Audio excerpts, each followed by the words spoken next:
Welcome to Lesson 11.3, Adding Integers, Day 2. Today we're going to talk about how to add integers and to solve problems involving adding integers, but without the number line and without the integer chips. Right, so we're going to take a look at this. We know that when we have a negative plus a negative, our answer is going to be negative. So the nice thing about this is when our signs are the same, we just add like normal. You might want to write that down somewhere just to give you a nice little reminder, and I can write down what I said. When signs are the same, add like normal. Right, so what that means to us is if I have negative 3 plus negative 7, then I know that 3 plus 7 is 10, and my answer is going to be negative, so my answer is negative 10. Now, when my symbols are different, I actually end up subtracting.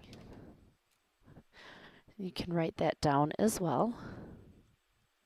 When your signs are different, subtract to find the answer. So what this means is first I decide should my answer be positive or negative. In this case, 8 has the greater absolute value, so I know my answer should be positive. So I'm just going to put a little positive symbol here to remind me. So then I take that greater absolute value and I take 8 and I subtract 5. So you subtract the absolute values from one another and it gives me 3.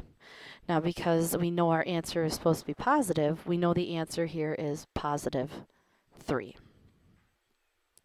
So if we try this again, we know that our answer should be negative, so we just make a little note up here that our answer should be negative because negative 11 has the greater absolute value than negative 4, or than positive 4. So now I take the absolute value of 11, which is 11, I subtract the absolute value of 4, which is 4, and I get 7. But since I know my answer had to be negative, I know my answer should be negative 7.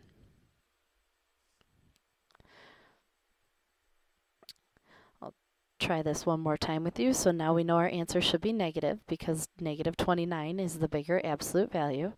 So make a little note. So I take the absolute value of 29, which is 29, and I subtract the absolute value of 13, which is 13. 9 minus 3 is 6. 2 minus 1 is 1. I know my answer has to be negative, so my answer is negative 16. So what I want you to do now, I want you to pause the video and I want you to try these problems here. You do have them in your notes. So I want you to try these bottom 4 problems, and then when you come back, we'll go over your answers. Right, so I know that this answer has to be negative because the absolute value of negative 22 is greater than the absolute value of 16. So I take the absolute values, subtract them from one another. Okay, and I get 12 minus 6 is 6. So my answer here is negative 6. You'll notice that with the problem up here, 13 plus negative 29, I did put 29 on top.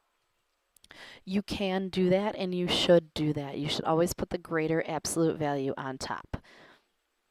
Right? So in this case, 34 has a greater absolute value than negative 20, so my answer should be positive. And trust me, putting this little positive or negative up on top will definitely help you. Otherwise, you'll forget and you'll write down the wrong answer because negative 3 and 3 are not the same. So in this case, we take 34. We subtract 20 because that's what adding a negative actually means. It means we're taking that away, and we get 14. And our answer is a positive 14. Here my answer should be negative. 19 minus 12 gives me 7. My answer is negative 7. And then here, negative 8 plus 8 They have the same absolute value, so we know automatically that our answer here should just be 0. Right, so we have a couple of word problems. I'm going to go over the first one with you, and then we'll try one together, and then you will do this one, the submarine problem, on your own. All right, so for helping her mom plant in her garden, Lisbeth was paid $10. So that's important, the paid $10, because we know that that's a positive 10. She also owed Brooklyn $12. So because she owes $12, we should write down that that is a negative 12. How much money did she have left?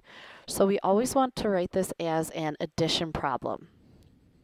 So we have the positive $10 that Lisbeth earned, plus the negative $12 that she owes Brooklyn. That's our expression. Now what we need to do is we need to subtract because the signs are different.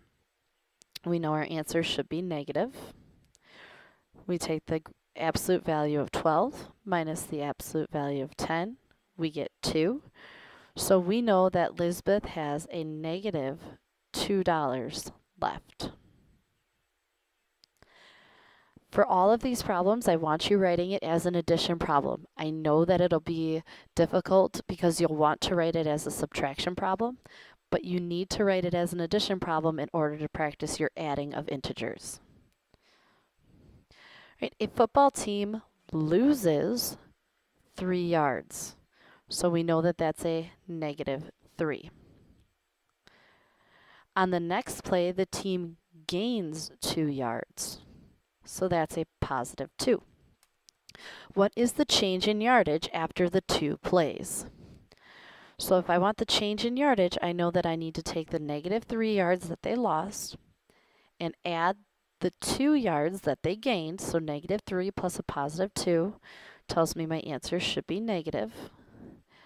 The absolute value of 3 minus the absolute value of 2 gives me 1. So the change in yards was negative 1 yards. When you're going through the word problems, you really want to do exactly what we did in our notes. Highlight the key words and the numbers. So losing 3 yards tells you that it has to be a negative 3. Gaining 2 yards tells you that it is a positive 2. That's really important because if you don't do that and you don't write your problem as an addition problem, 1, you'll get it incorrect, and 2, you're going to get a little bit confused because we haven't talked about subtracting integers yet. So the last problem you have is about a submarine that's 86 feet below sea level. Then it rises 16 feet. And then it dives another 58 feet. Again, go through, determine if they're positive or negative, and then write it as an addition problem. If you have any questions, be sure to post them on Edmodo or come with them written down ready for class tomorrow.